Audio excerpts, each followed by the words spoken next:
He meticulously counted out sticky pennies and dimes every single day, always for the same cheap chocolate bar. The old shopkeeper watched, curious. Then the boy stopped coming. What the owner discovered shattered his heart and changed his life. Forever. Does this story already tug at your heartstrings? Let us know where you're watching from in the comments below. Hit that like button and make sure you're subscribed so you don't miss the emotional conclusion. Okay, let's step inside Mr. Abernathy's shop. The bell above the door of Abernathy's Sweets and Sundries chimed, its familiar, slightly tinny sound cutting through the comfortable morning quiet. Samuel Abernathy, known simply as Sam to the neighborhood. Regulars, looked up from behind the worn oak counter, where he was meticulously arranging the day's plain dealer newspapers. 43 years he'd stood behind this counter, the wood smoothed and darkened by the passage of time and countless transactions. The air held its usual comforting nostalgic blend, the sugary promise of the penny candy in glass jars lining the counter, the faint, almost ghostly aroma of pipe tobacco from the display case catering to his dwindling older clientele, the sharp, inky smell of newsprint, and underneath it all the faint scent of the floor polish he used every Sunday evening after closing. His shop wasn't a gleaming modern convenience store. It was a relic, a holdout from another era, nestled on a familiar street corner in a working-class Cleveland neighborhood. Flanked by the perpetually humming laundromat and Russo's hardware, Abernathy's felt like a constant in a slowly changing world. The green paint on the storefront was faded, peeling slightly near the window frames, and the gold leaf lettering, proclaiming Abernathy's Sweets and Sundries, had lost some of its luster. But the welcome mat was always clean, and the bell always jingled its greeting. Inside, wooden shelves held a curated chaos of everyday necessities: aspirin, shoelaces, canned soup, bags of chips, sewing thread, alongside the more tempting arrays of chocolate bars, bubble gum, and licorice whips. It was a place where you could grab a newspaper, satisfy a sweet tooth, or find that one odd item you couldn't locate anywhere else. Sam, himself nearing 70, moved with the deliberate pace of a man comfortable in his routine. His hair, once dark brown, was now a soft silver, framing a face lined with the quiet history of his life. Decades spent listening to neighborhood gossip, celebrating small joys, and mourning shared losses, all from his vantage point behind the counter. He wasn't garrulous, but he was a keen observer. He knew Mrs. Gable liked her paper folded lengthwise, that Mr. Henderson needed his sugar-free licorice ration, that young Timmy Robertson would always try to sneak an extra gumball when his mother wasn't looking. He'd seen kids grow up, go off to college or war, return with families of their own. Since his wife Martha passed from pneumonia 5 winters ago, the shop and its rhythms had become even more central to his solitary life. His daughter Sarah lived far away in Oregon, her calls and occasional visits bright spots in his otherwise quiet existence. The shop provided structure, purpose, a connection to the community that flowed past his large front window each day. It was on a crisp Tuesday morning in early October, the kind where the Cleveland sunlight slanted low through the window, illuminating dust motes dancing in the air, that Sam first truly registered the boy. He wasn't a complete stranger. Sam had a vague recollection of seeing him perhaps once or twice before, a small peripheral figure in the usual after-school ebb and flow. But this time was different. The boy entered alone, slipping through the door just after 8:15, his movements unnaturally quiet, almost hesitant, as if trying to minimize his presence. He couldn't have been more than 9, maybe 10, though. His slight build and the anxious set of his small shoulders made him seem younger. He was engulfed in a faded blue hoodie, zipped high despite the mild morning, the cuffs frayed around his wrists. A worn nondescript backpack, clearly too large for his frame, hung heavily from his shoulders. What arrested Sam's attention was the boy's laser focus, his utter lack of childish browsing. He didn't glance at the colorful candy jars, didn't linger by the comic book rack, didn't seem tempted by the chips or sodas. His path was direct, purposeful, straight to the small wire display rack near the register holding the chocolate bars. His gaze, serious and intent, fixed immediately on one specific item, the Starlight chocolate bar. It was nothing fancy, a simple bar of milk chocolate studded with crisp rice. One of the least expensive options Sam carried, retailing for a modest 75 cents. It wasn't the flashy kind most kids clamored for. The boy shrugged the heavy backpack off one shoulder, letting it rest against his leg. He reached deep into the pocket of his equally worn jeans and pulled out a small crumpled plastic sandwich bag, the kind usually used for lunches. With a seriousness that felt incongruous in one so young, he carefully tipped the bag's contents onto the worn countertop. A small motley collection of coins, mostly pennies, dull and tarnished, interspersed with a few nickels and perhaps 1 or 2 dimes. Sam watched discreetly from behind the counter, pretending to rearrange a display of cough drops, giving the boy space. The boy's small fingers, smudged with dirt around the nails and knuckles, moved with painstaking deliberation, sorting the coins into small, neat piles. He separated the pennies, stacked the nickels, lined up the dimes. His lips moved silently as he counted, his brow furrowed in intense concentration. Once sorted, he began assembling the required amount, pointing a small finger at each coin as he mentally added it up. He recounted the final pile twice, ensuring accuracy down to the last cent. It was a ritual performed with the gravity of a high-stakes negotiation. Finally, seeming satisfied, the boy looked up, pushing a carefully arranged collection of coins, mostly pennies topped with a few nickels and dimes, across the counter towards Sam. His eyes, a deep, serious shade of brown, met Sam's only for a fleeting, almost startled second, before darting nervously towards the front door, a habitual check of his escape route. "1 Starlight bar, please," he murmured, his voice soft, barely carrying over the low hum of the drinks cooler. 75 cents it is, Sam replied gently, his voice deliberately calm and even, not wanting to spook the boy. He slowly scooped up the coins, the mix of copper and silver cool against his palm. He counted them deliberately, confirming the amount. Exactly right. He reached for one of the Starlight bars, placing it gently in a small white paper bag. "There you go, son. Have a good day at school." The boy took the small bag, his fingers closing around it tightly, clutching it as if it were fragile and infinitely precious. "Thank you, sir," he whispered again, his gaze already back on the door. He turned and walked quickly, almost scurrying, out of the shop, the bell above the door jingling its soft farewell. He didn't look back. Sam stood for a moment, watching. The boy hurried down the sunlit sidewalk until he turned the corner and disappeared from view. He looked down at the collection of coins in his hand, mostly pennies, carefully saved. A 75-cent chocolate bar, bought with such intense concentration and clutched like a lifeline.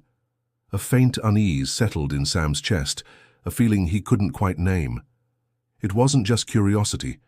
It was a flicker of something deeper, a resonance with the boy's quiet intensity, his palpable vulnerability. The next morning, just after 8:15, the bell jingled again. The boy reappeared. Same faded hoodie, same heavy backpack, same quiet determination. He went straight to the display, selected the Starlight bar, and approached the counter. This time, the plastic bag yielded a different assortment. More nickels, fewer pennies, maybe a quarter gleaned from somewhere. Again, he counted meticulously, pushed the exact amount forward, murmured his soft thank you, clutched the bagged chocolate bar tightly, and hurried out. It became their silent ritual.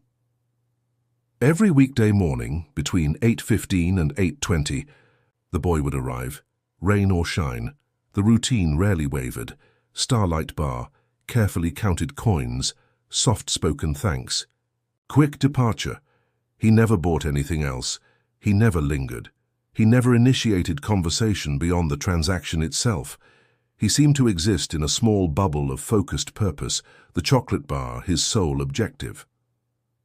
Sam started making. Sure, the Starlight bars were always prominently displayed, easy for the boy to reach. He found himself listening for the specific jingle of the bell around 8:15, a quiet anticipation settling over him. He started noticing the wear on, the boy's sneakers, the way his jeans seemed a little too short, the shadows that sometimes lingered under his serious brown eyes. He observed the changing composition of the coins, sometimes mostly copper, suggesting a long period of saving pennies, other times containing more silver, perhaps from finding loose change or a small allowance. Each transaction felt like reading a tiny, fragmented story about the boy's unseen life. Sam's quiet concern grew into a protective instinct. The urge to ask questions, "What's your name, son? Is everything okay at home? Do you need anything else?"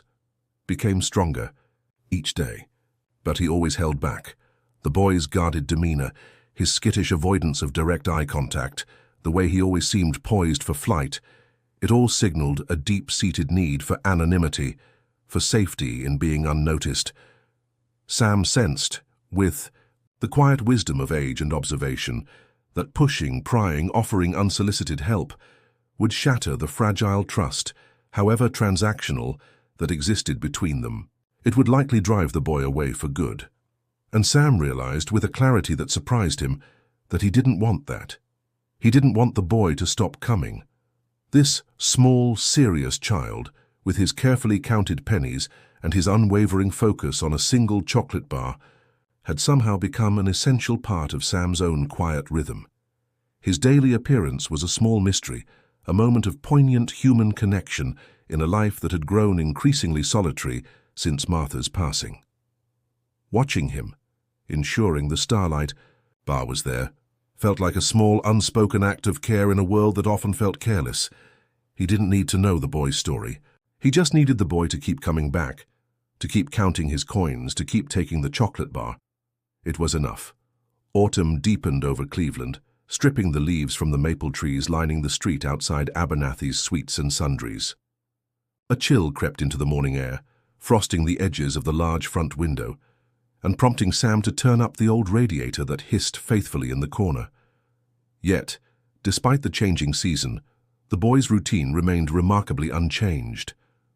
Every weekday morning between 8:15 and 8:20, the bell above the door would jingle its soft announcement.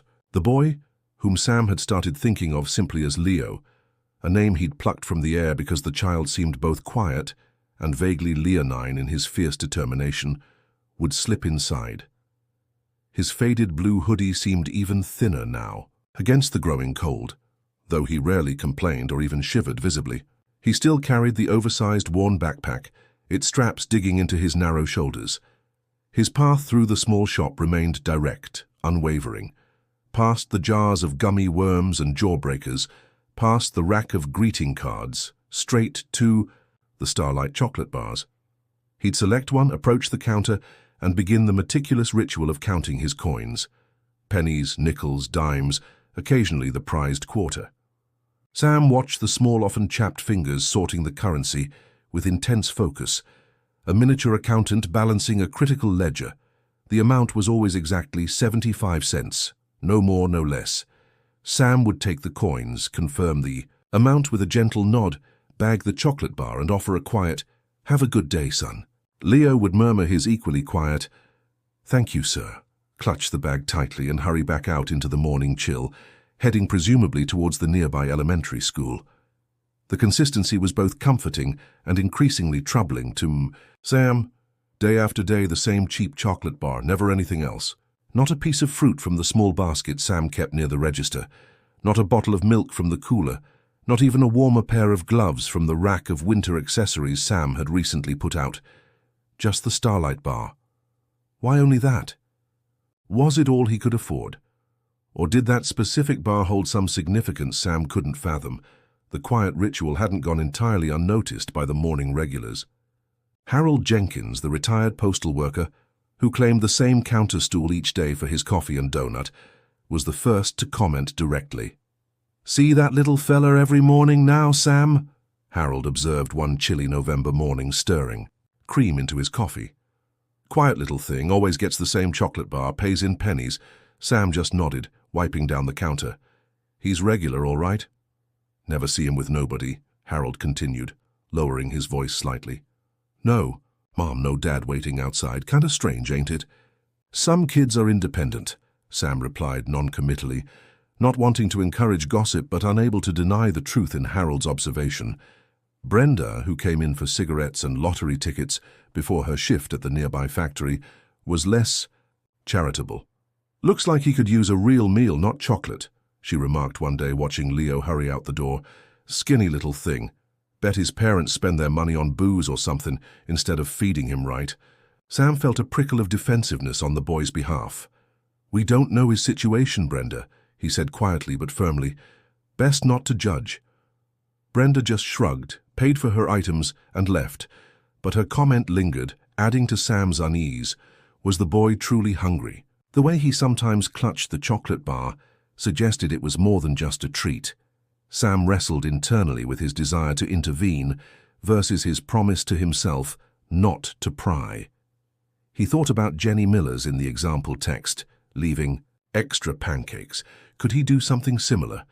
One morning, as Leo counted his coins, Sam casually placed a wrapped granola bar, something with a bit more substance than chocolate, beside the register.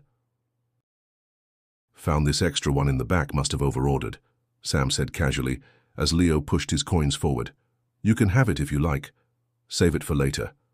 Leo froze, his eyes darting from the granola bar to Sam's face, then back again. Suspicion flared instantly in his gaze, replacing the usual quiet focus. He didn't touch the granola bar. He simply picked up his bagged Starlight bar, murmured a curt, "No thank you, sir," and practically bolted from the store, his movements quicker, more panicked than usual. Sam watched him go, his heart sinking.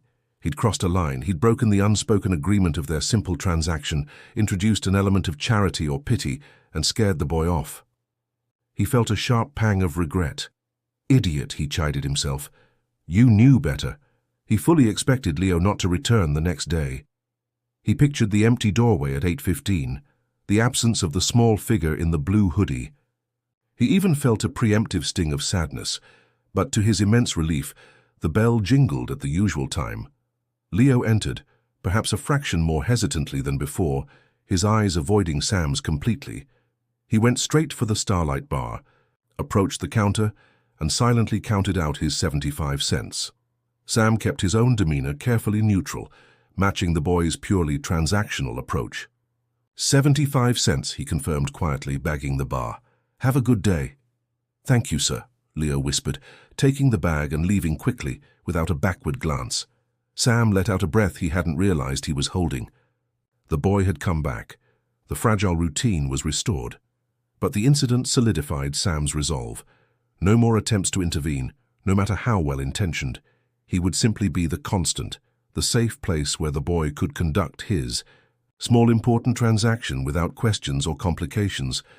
Whatever drove Leo to buy that specific chocolate bar each day was his own private burden to carry. Sam's role was just to sell it to him. As winter approached and the Cleveland winds grew sharper, Sam noticed Leo seemed thinner, paler.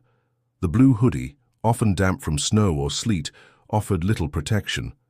Sometimes the boy's hands were red and raw from the cold as he counted out the coins. Sam would turn up the heat in the shop a little earlier on those mornings, hoping the brief respite inside offered some comfort.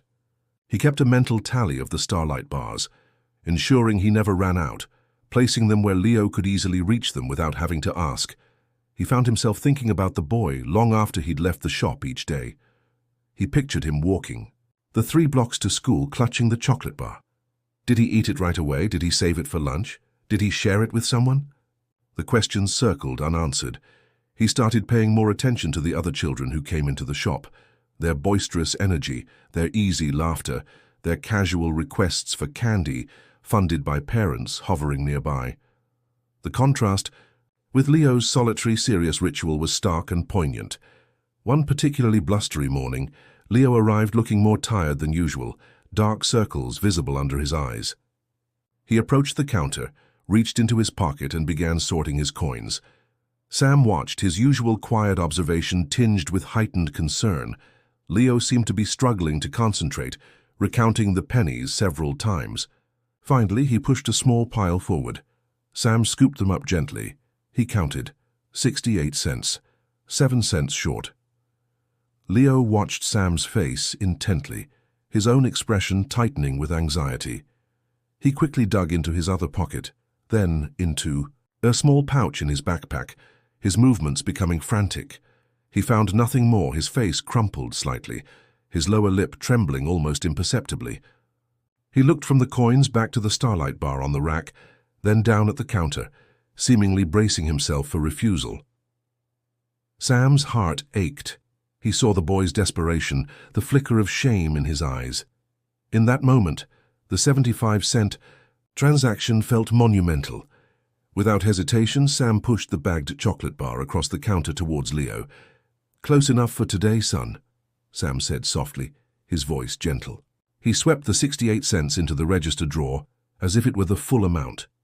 Leo stared at the bag, then up at Sam, his brown eyes wide with disbelief and confusion. He opened his mouth as if to protest, but no sound came out. "Go on," Sam urged quietly. "Don't want to be late for school." Slowly, hesitantly, Leo picked up the bag. He stood there for a second longer, his gaze fixed on Sam's face, a complex mix of gratitude and bewilderment in his young eyes. Then he whispered a barely audible, "Thank you," turned, and hurried. Out of the shop into the swirling snow, clutching the chocolate bar even tighter than usual. Sam watched him disappear into the white flurry, a lump forming in his throat. He knew he'd broken his own rule again, intervened, but seeing the look on the boy's face, the sheer relief warring with ingrained pride, he couldn't have done anything else. He just hoped this act of quiet grace wouldn't scare Leo away for good this time. The mystery of the boy, the carefully counted coins and the daily chocolate bar felt deeper, more fragile than ever. The morning after Sam had covered the missing 7 cents, he arrived at the shop earlier than usual, a knot of apprehension tightening in his stomach. He busied himself with the familiar rituals, brewing the first pot of coffee, sweeping the worn linoleum floor, arranging the newspapers, but his gaze kept straying towards the clock on the wall above the dusty cigarette display. 8 o'clock. 8:10. He told himself not to be foolish. Maybe the boy, Leo, as he persisted in calling him in his mind, had simply been embarrassed by the previous day's incident. Maybe his pride wouldn't allow him to return after, accepting what amounted to charity, however small or discreetly offered. Sam braced himself for the quiet disappointment of an empty doorway at 8:15, but precisely at 8:16 a.m., the bell above the door jingled. Leo slipped inside, his small figure hunched slightly against the lingering morning chill. He moved, with his usual quiet purpose, towards the starlight bars, selected one and approached the counter. He didn't meet Sam's eyes immediately, focusing instead on the task at hand. From his pocket, he pulled out the familiar crumpled plastic bag. This time, however, he didn't just tip the coins onto the counter. He carefully counted out exactly 82 cents, the 75 for today's bar, plus the 7 he had been short yesterday. He pushed the pile forward silently. Sam felt a wave of relief wash over him, followed by a quiet admiration for the boy's ingrained sense of responsibility. He hadn't needed to repay the difference. Sam certainly hadn't expected it. But Leo clearly felt obligated to make things right. "Good morning," Sam said gently, keeping his tone neutral as he scooped up the coins. 75 cents for the bar. He carefully separated the extra 7 cents and pushed them back towards Leo. "This extra is yours." Leo looked down at the returned pennies and nickels, then hesitantly up at Sam. For the first time his gaze held, not with suspicion, but with a flicker of cautious acknowledgement. "Thank you, sir," he whispered, the words carrying a different weight today. He carefully pocketed the returned coins, took the bagged chocolate bar and left, perhaps a fraction less hurried than usual. Sam watched him go, a small smile touching his lips. The equilibrium was restored, perhaps even strengthened. The boy had returned, settled his debt and accepted Sam's quiet gesture from the day before without permanent offense. The daily ritual continued. For the next few weeks, leading into the deeper cold of December, the routine held. Leo arrived each morning, meticulously counted his coins, purchased his starlight bar, offered his quiet thanks, and departed. Sam noticed the boy's hoodie seemed increasingly inadequate against the biting winds whipping off Lake Erie, and his worn sneakers were often damp from slushy sidewalks. Sometimes the boy's hands were red and raw from the cold as he counted out the coins. Sam resisted the urge to comment or offer help, remembering the granola bar incident. He simply ensured the shop was warm, the chocolate bar was waiting, and his own demeanor remained consistently calm and accepting. He did, however, make one small, almost imperceptible change. He started keeping a small, discreet box of slightly damaged or near-expiration date items behind the counter, granola bars with crumpled wrappers, crackers whose boxes were dented, apples with small bruises. Things he couldn't sell but were perfectly fine to eat. If Leo happened to be a few cents short again, which happened occasionally, maybe once or twice a week, Sam would accept the coins offered, and then, as he bagged the Starlight bar, casually add one of the items from the box. Found this extra apple in the back, little bruised but still good, he might say offhandedly, slipping it into the bag. Or, this box of crackers got dented, can't sell it, might be good for a snack. Later. He never made a big deal of it, never suggested it was charity, framing it always as utilizing something that would otherwise be discarded. Leo's reaction varied. Sometimes he would accept the extra item with a quick, almost surprised nod. Other times he'd hesitate, his pride warring with his likely hunger, before quietly taking the bag. He never directly acknowledged the extra offering, but Sam noticed that on the days he included something extra, Leo's thank you seemed infinitesimally softer, his fleeting eye contact perhaps holding a fraction longer. It was a delicate dance, navigating the boy's pride while addressing the quiet signals of need Sam couldn't ignore. Then, on a bitterly cold Thursday morning about a week before Christmas, the routine broke. 8:15 came and went, 8:20, 8:30. The bell above the door jingled for other customers, bundled-up commuters grabbing coffee, Mrs. Gable buying her newspaper, but not for Leo. Sam felt that familiar knot of anxiety return, tighter this time. Maybe the boy was sick. The weather was brutal, perhaps he'd stayed home from school. Sam tried to dismiss his worry, focusing on his customers, ringing up sales, making change, but his gaze kept returning to the clock, to the empty space near the door where Leo usually appeared. He prepared a Starlight bar anyway, placing it near the register just in case Leo was simply running late. Harold Jenkins, perched on his usual stool, noticed, "Little fella didn't show today, huh, Sam?" "Guess not," Sam replied, trying to sound casual. "Maybe the cold kept him home." "Could be," Harold mused, sipping his coffee. "Hope he's all right." The day wore on. The Starlight bar remained untouched. By closing time, as Sam locked the front door against the swirling snow and biting wind, the uneaten chocolate bar felt like a heavy weight on the counter. He couldn't bring himself to put it back in the display, or throw it away. He wrapped it, carefully, and tucked it into his coat pocket, taking it home to his empty apartment above the shop. The next day, Friday, Leo didn't appear either, nor the following Monday or Tuesday. A full week passed. The space at the counter where the boy meticulously counted his coins felt achingly empty. The Starlight bars seemed to mock Sam from their display rack. "Told you," Brenda remarked, not unkindly this time, just matter-of-factly, as she paid for her cigarettes. "Kids like that, they drift. Probably found another handout somewhere else, or maybe his folks moved on." Sam didn't respond. He knew Brenda didn't mean harm, but her casual assumption chafed against the worry coiling in his gut. Leo hadn't felt like a drifter. His routine had been too precise, too consistent. His seriousness, his pride, even when short a few cents, it didn't align with the image of someone simply looking for a handout. Something felt wrong. He started paying closer attention to the neighborhood news, listening more intently to the snippets of gossip exchanged over the counter, scanning the local online forums, searching for any mention of a missing child, a family emergency, anything. Nothing. It was as if the boy had vanished into thin air. The worry began to consume Sam's thoughts. He pictured Leo alone, cold, hungry. Had something happened to him? Had he been taken away? Was he sick somewhere without help? The unanswered questions gnawed at him. He felt a frustrating helplessness. He didn't even know the boy's last name. Didn't know where he lived. How could he possibly find out if Leo was okay? He considered asking the regulars more pointed questions, but hesitated. What could they tell him?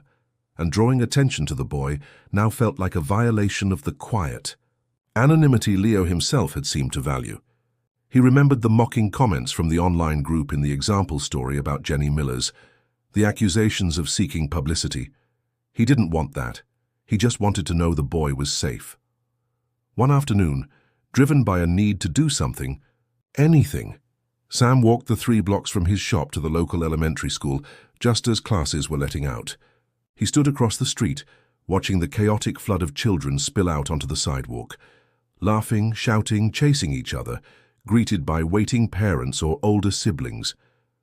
He scanned the faces, searching for the small, serious boy in the faded blue hoodie. He watched until the last stragglers had dispersed, until the crossing guard packed up her sign, until the schoolyard fell quiet. No sign of Leo. Disheartened, Sam started the walk back to his shop. He passed the small neighborhood library, its windows warm and inviting against the gray afternoon. On impulse, he went inside.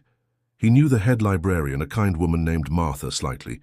He browsed the shelves, eventually making his way to the children's section. "Can I help you find something, Sam?" Martha asked, approaching him with a friendly smile. "Oh, just looking, Martha," Sam replied evasively. He hesitated, then decided to take a small risk. "Actually, I was wondering. There's a young boy, maybe 9 or 10, brown hair, serious eyes, usually wears a blue hoodie and carries a big backpack. I've seen him around the neighborhood, thought maybe he used the library." Martha frowned thoughtfully, tapping her chin. "Blue hoodie, serious eyes. Doesn't ring an immediate bell, Sam, but so many kids come through here. Does he have a library card? A last name?" "No, that's the thing," Sam sighed. "I don't know his name. He used to come into my shop every morning." "Used to?" Martha picked up on the past tense. "Yeah," Sam admitted quietly. "Hasn't been around for almost 2 weeks now. Just got me wondering if he was okay." Martha's expression softened with understanding. "It's hard when the regulars disappear, isn't it? You worry, especially the quiet ones." She paused. "Tell you what, I'll keep an eye out. If a boy matching that description comes in, or if I hear anything around the neighborhood, I'll let you—" "No, thanks, Martha. I appreciate it," Sam said, feeling a small measure of comfort, though the worry remained. He left the library and walked back towards his shop, the sky darkening overhead, threatening more snow. The missing boy felt like a heavy weight inside him. He had respected Leo's privacy, maintained the boundary of their simple transaction, but now, faced with the boy's sudden, unexplained absence, Sam wondered if he should have done more. Should he have asked the questions? Should he have risked scaring the boy away for the chance to know if he needed help?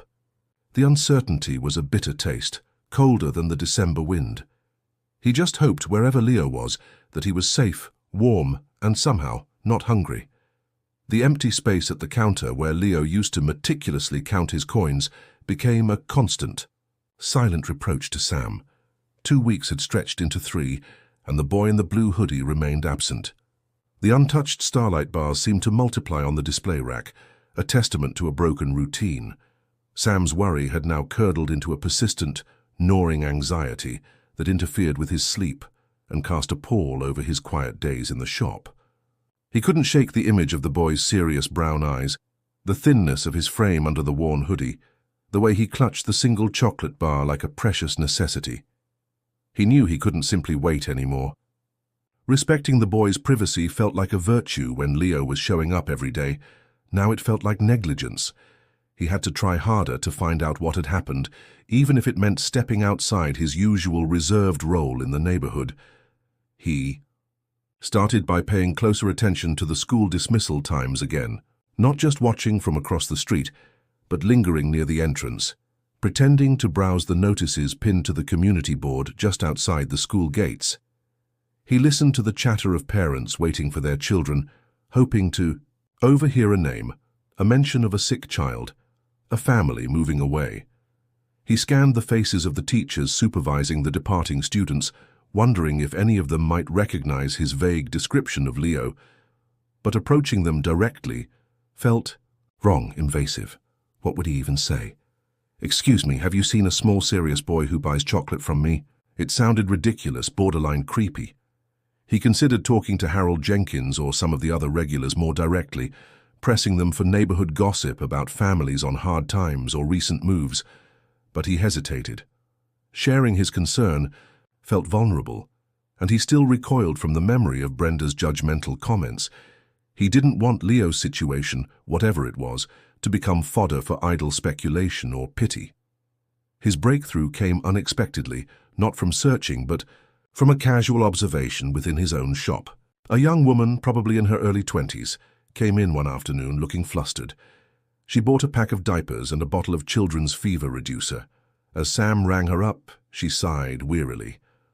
"Flu season is hitting hard this year," she commented, rubbing her temples. "My little sister's class at Franklin Elementary is half empty. Teachers are swamped." Franklin Elementary. That was the school just down the street, the one Leo presumably attended. "Franklin, huh?" Sam asked, trying to sound casual as he bagged her items. "Yeah, seems like a lot of kids are out sick lately." "Tell me about it," the woman groaned. "My sister Mia has been down with a nasty cough for weeks, poor thing. Seems like half the third grade is out with something similar." Third grade? That sounded about right for Leo's age. Mia. The name meant nothing, but the mention of persistent illness in that specific grade at that specific school sparked an idea, a potential connection. It was flimsy, circumstantial, but it was more than he'd had before. "Hope your sister feels better soon," Sam said sincerely as he handed her the change. "Thanks," she sighed, gathering her bag. "Me too." After she left, Sam mulled over the information. Third grade at Franklin Elementary, widespread illness. Could Leo simply be sick? It was plausible. A bad flu or respiratory infection could easily keep a child out of school for weeks, especially if there wasn't consistent care at home. But wouldn't he have returned by now if it were just the flu? And why hadn't Sam seen any adult accompanying him before if he had family nearby? The woman mentioned her sister Mia being sick. Was it possible Leo was connected to that family? A brother? A cousin? He felt hesitant to act on such thin speculation. He didn't want to intrude on a family dealing with illness. But the image of Leo, thin and pale, counting pennies in the cold, superimposed itself onto the thought of a child, sick at home, possibly without adequate care. The worry wouldn't leave him alone. He decided on a cautious approach. He knew Franklin Elementary had a school secretary, Mrs. Gable's daughter, actually. A no-nonsense but generally helpful woman, named Donna. Sam didn't want to ask directly about a specific child, especially without a last name. Instead, he waited until the late afternoon after the school rush hour and walked over. He found Donna behind the main office counter, organizing a chaotic pile of permission slips. "Afternoon, Donna," Sam greeted her. "Just dropping off these. Flyers for the church bake sale next week. Thought you might let folks know." He placed a small stack on the counter, a plausible excuse for his visit. "Oh, thanks, Sam," Donna said, glancing at the flyers. "Things are crazy here. Seems like half the school is out sick. This flu bug is brutal." "Heard about that," Sam nodded, sympathetically. "Must be tough keeping track of everyone." He paused, trying to sound casual. "Especially tough on the kids who don't always have someone at home checking in, I imagine. Like if a parent works odd hours or something." Donna sighed, pushing her glasses up her nose. "Tell me about it. We try to follow up if a child is absent for more than a couple of days without a call, but sometimes, well, situations are complicated. We had one little guy in third grade, Leo Miller. His mom works nights cleaning offices downtown. He was out for almost 3 weeks straight. Turns out his little sister had pneumonia really bad, and the mom couldn't afford to take time off or get extra help. So poor Leo was basically trying to manage at home alone after school, probably exhausted himself. Leo Miller. The name hit Sam like a jolt. Third grade, sick little sister, mom working nights. It fit. It explained the solitude, the seriousness, perhaps even the coins saved meticulously for something specific. But pneumonia, out for 3 weeks. That timeline matched Leo's disappearance from the shop almost exactly. Leo Miller. Sam repeated the name softly, trying to keep the surge of emotion from his voice. Is he back in school now? Is his sister okay?" Donna frowned, consulting a list beside her computer. "Leo Miller, He came back for one day last Monday, actually. Looked pale as a ghost, but then," she scrolled down, "absent again since Tuesday. No call from his mom this time. Principal was just asking me to follow up, see if everything's all right over there. Their emergency contact number isn't connecting." She sighed again. "Honestly, Sam, that family worries me sometimes. They live over on Elm Street, couple blocks past you in one of those small duplexes near the park. Nice kid, Leo, quiet, but seems like they're always just barely scraping by. Elm Street, just a few blocks away, absent again since Tuesday. Emergency. Contact not working." A cold dread washed over Sam, eclipsing the relief of finally having a name, a location. Leo wasn't just sick. He wasn't just staying home to care for his sister anymore. Something else was wrong. "Thanks, Donna," Sam said, his voice tight. "Appreciate the info. Hope those kids are okay." "Me too," Donna replied, turning back to her paperwork, likely accustomed to the quiet struggles of the families served by the school. Sam walked back to his shop quickly, his mind racing. Elm Street, Leo Miller, sick sister, possibly with pneumonia. Mom working nights, unreachable contact number. Leo back in school for one day, looking pale then absent again. It painted a grim picture. What if the sister, Mia, had gotten worse? What if the mother had lost her job? What if Leo himself was how sick, seriously sick, alone in that duplex? He couldn't just stand by anymore. Knowing the boy's name, knowing where he lived, knowing something was likely wrong, the burden of inaction felt too heavy. He closed the shop an hour early that evening, something he rarely did. He pulled down the shade, locked the door, and stood for a moment on the sidewalk, the winter darkness closing in. He looked down Elm Street. It wasn't far. He knew he was crossing a line, potentially intruding where he wasn't wanted. But the image of Leo's serious brown eyes, the memory of his small cold hands counting pennies, the knowledge of his quiet persistence day after day, it spurred Sam forward. He turned and started walking towards Elm Street, towards the small duplex near the park, towards the unknown truth behind the boy who always paid with coins, his heart heavy with a mixture of apprehension and a determination to finally understand. Elm Street looked quiet and ordinary as Sam approached, the bare branches of the trees stark against the rapidly fading twilight. Snowflakes had begun to drift down again, muffling the sounds of the city. He located the address Donna had given him, a small, slightly run-down duplex nestled between larger, better-kept houses. One side of the duplex was dark, but on the other, a dim yellow light glowed weakly behind a drawn curtain in a downstairs window. Sam's heart pounded as he walked up the short, unshoveled path to the front porch. He hesitated on the worn wooden steps, uncertainty washing over him again. Was he doing the right thing? What if he was wrong? What if he intruded on a private family matter, causing more distress? But the memory of Leo's pale face, the knowledge that the emergency contact wasn't working, pushed him forward. He raised a gloved hand and knocked softly on the door. No answer. Only the sound of the wind whistling around the eaves. He knocked again, a little louder this time. "Hello?" he called out, keeping his voice gentle but firm. "Leo? Leo Miller? Is anyone home?" Still nothing. A deeper unease settled over Sam. He tried peering through the edge of the curtain covering the lit window, but could only make out vague shapes inside. He noticed the mail crammed into the small mailbox near the door, unopened. He walked around to the side of the house, looking for other signs of life. He saw a faint light upstairs as well. He returned to the front door, debating his next move. Should he call the police for a wellness check? It felt drastic, potentially alarming if everything was fine. He decided to try the door handle. To his surprise, it turned easily, unlocked. A shiver went down Sam's spine. An unlocked door in this neighborhood wasn't necessarily unusual, but combined with the unanswered knocks and the unreachable emergency contact, it felt wrong. "Leo?" he called again, pushing the door open just a crack. "It's Sam Abernathy from the candy shop. Is everything okay?" The air that wafted out from the house was cool and stale. He could hear a faint, persistent sound from within, a low, racking cough. Pushing the door open further, Sam stepped cautiously inside, his heart pounding. The small living room was dimly lit by a single lamp with a frayed shade. It was tidy but threadbare, the furniture old and worn.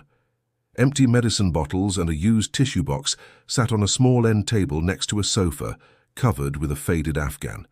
The coughing sound was coming from that direction. "Hello?" Sam said softly. Stepping further into the room, a small figure stirred beneath the Afghan on the sofa. Leo. He slowly sat up, blinking owlishly in the dim light, his face pale and drawn, dark circles stark beneath his eyes. He was wrapped in the thin blanket, shivering slightly despite being indoors. He looked smaller, more fragile than ever. When he saw Sam standing there, his eyes widened first in confusion, then in alarm. "Mr.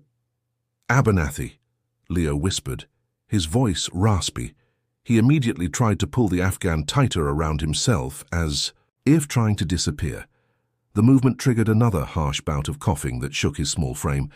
"Easy there, son," Sam said gently, moving closer but keeping a respectful distance. "I was worried when you stopped coming by the shop. The school said you were out sick again. Are you all right? Where's your mom?" Leo avoided his gaze, looking down at the frayed edge of the blanket. "Mom's working," he mumbled between coughs. "She works nights, cleans offices downtown." Working. Sam frowned, glancing at the clock on the wall. It was nearly 6 p.m. "She hasn't been home yet?" Leo shook his head, another cough escaping him. "Sometimes she works double shifts or gets stuck if the buses run late." He shivered again. "It's okay. I'm okay." But he clearly wasn't okay. His breathing sounded shallow, wheezy, and his skin felt clammy even from a distance. The room felt cold. "Are you here alone, Leo?" Sam asked softly. "What about your sister?" "Donna at the school mentioned your sister." "Mia was sick?" At the mention of Mia, Leo's fragile composure crumbled. Tears welled up in his eyes and spilled silently down his pale cheeks. She's upstairs," he whispered, his voice thick with tears. "She's really sick, Mr. Abernathy. Her breathing is bad. I tried to call Mom, but her phone just rings. I don't know what to do." He buried his face in his hands, his small shoulders shaking with choked sobs and harsh coughs. Sam's heart constricted. The boy wasn't just sick himself. He was trying to care for an even sicker sibling alone while their mother was unreachable.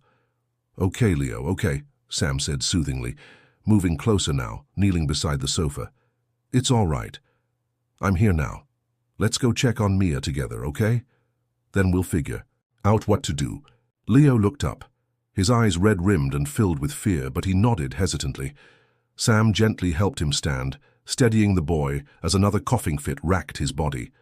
Together, they slowly made their way up the narrow, creaking staircase. The upstairs bedroom was small and cold. A little girl, even smaller and paler than Leo, lay huddled under a thin blanket in a child's bed.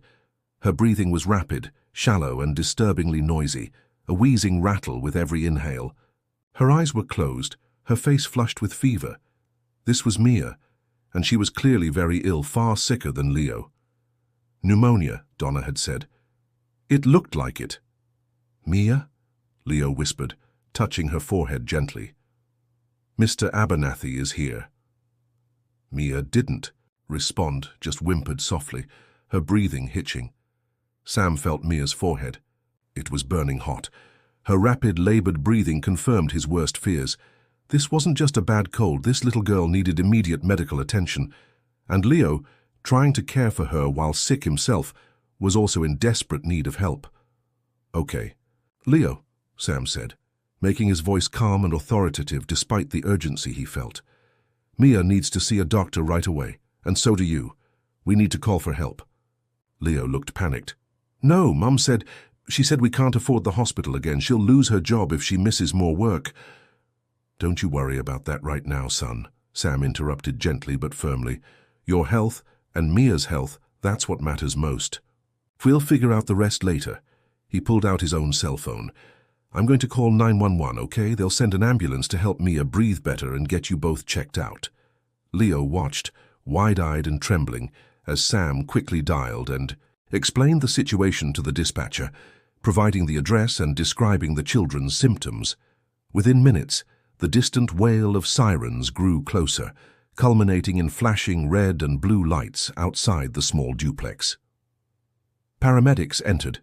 Quickly, their calm professionalism instantly filling the small, tense house. They assessed Mia rapidly, administering oxygen, their faces grimly focused. Another paramedic checked Leo, confirming he also had a high fever and respiratory distress, though less severe than his sister's.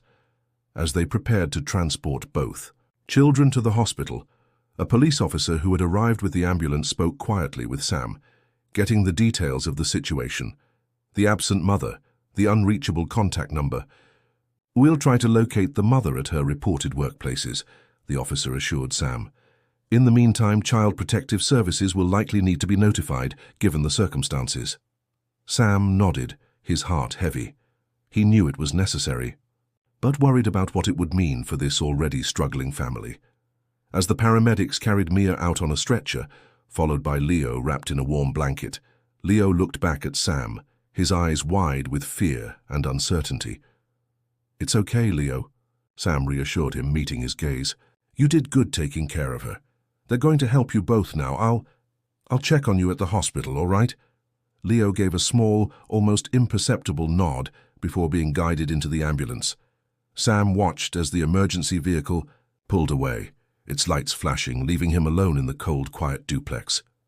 He looked around the threadbare living room, at the empty medicine bottles, the thin blankets. He thought about the 75 cents, meticulously saved each day. Suddenly it clicked. The Starlight Bar. It wasn't for Leo himself. It was likely the one small treat, the one bright spot he could afford to bring home each day for his sick, little sister Mia, a daily offering of love bought with pennies. Tears welled in Sam's eyes. He hadn't just been selling candy, he'd been facilitating a small, daily act of profound love and sacrifice. The realization hit him with the force of a physical blow. He sank onto the worn sofa, the same spot where Leo had been huddled just moments before, overwhelmed by a mix of sadness, relief, and a deep, aching empathy. The weeks that followed were challenging, but marked by quiet progress. Mia recovered, slowly but steadily, from severe pneumonia in the pediatric ward. Her mother, located by police after a frantic search, keeping a tearful vigil by her side. She had indeed been working double shifts, her phone battery dead, unaware of how critical the situation had become. CPS investigated, and while concerned, they ultimately focused on providing support rather than separation, connecting the mother with social services, emergency childcare resources, and job counseling that eventually led her to a better-paying day job with benefits. Leo recovered from his own respiratory illness quickly. Sam visited the children regularly in the hospital, bringing books and quiet company, not candy. He spoke privately with the mother, expressing his concern without judgment, offering his support. He learned their story, a series of misfortunes, job losses, and medical debts that had pushed them to the brink. He anonymously paid off their remaining balance at the care facility where his own mother resided, using funds he'd saved since Martha's passing, ensuring the family wouldn't face immediate financial ruin upon leaving the hospital. Months later, on a bright spring morning, the bell above the door of Abernathy's Sweets and Sundries jingled. Sam looked up from his newspaper. Leo stood there, holding the hand of his little sister, Mia. Both children looked healthier, their clothes clean and well-fitting. Behind them stood their mother, her face tired but holding a new Hesperian resoluteness. Leo approached the counter, no longer hesitant or furtive. He smiled, a real open smile that transformed his serious face. "Hi, Mr. Abernathy," he said, his voice clear and confident.